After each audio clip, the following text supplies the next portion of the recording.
The idea that the abuse victim is faking their injuries to stop the abuse, it's not new. And that's why it's so important that people pay attention to this. Because it's not okay. It happened with Sylvia Likens.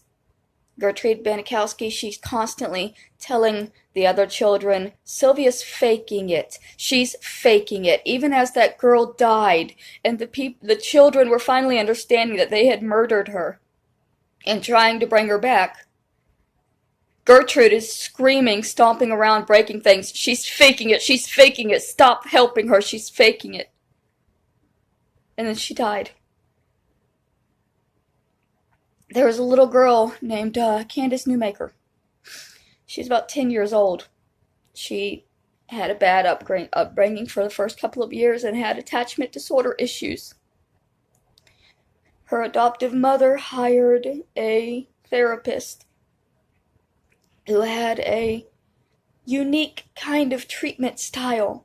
She called it rebirthing. They took the 10-year-old and they covered her up with pillows and blankets.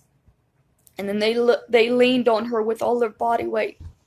And they told her that if she wanted to live, she would have to force her way out to be birthed again, so that she would feel that connection with the woman who she was going to greet on the outside.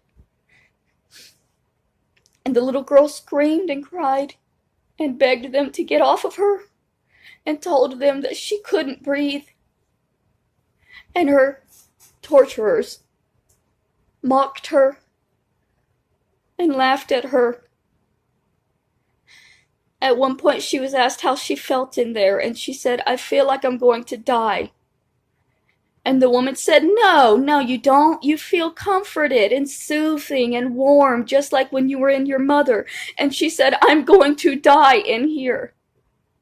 And the woman said, do you want to die? And the little girl said, no, I don't want to die, but I'm going to if you don't let me out.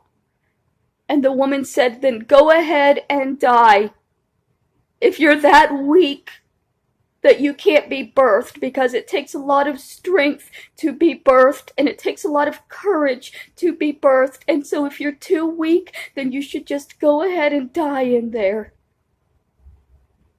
She did die. And when that woman went to court, she stood up and made a long statement about how if that little girl had wanted to live, she would have fought and she would have lived. So it was entirely her fault because she was faking her illness. She didn't want to live badly enough to be rebirthed. There are a million other stories of victims pleading with their torturers that they can't take it, that they're going to die, that they need this to end, and their torturers looking at them stone-faced or mocking or laughing and saying, this is never going to end. I have extreme mental health issues. I'm currently very sick physically. I think I have COVID. And I woke up this morning to about 100 emails telling me, go to Bubba. Go to Bubba. Just kill yourself and go to your brother already. Why are you still here? Why are you still bothering us when your brother is the only one that will ever care about you, and he wants you. He wants you with him so badly so that you can stop people from hurting him. So just go to your brother and make everybody in the entire world happy. And when I speak out and I beg for this to end, they stop. They stare and they laugh and they mock and they tell each other, she deserves this. She would leave if she wanted it. It would end if she wanted it to end. She could escape if she wanted it to escape. She's causing this. It's her fault. She's faking. Keep going. If she wants to die, she deserves to die. Keep going. She's faking. Keep going. She's faking. Keep going. Don't ever believe the victim when they tell you that this hurts. Because you know better than the victim. The victim is stupid. The victim is weak. The victim is the one that has to learn. And if they can't learn, they deserve to die. These predators earn thousands of dollars a week doing this to people. And they have to be stopped. Today they're focused on making me kill myself.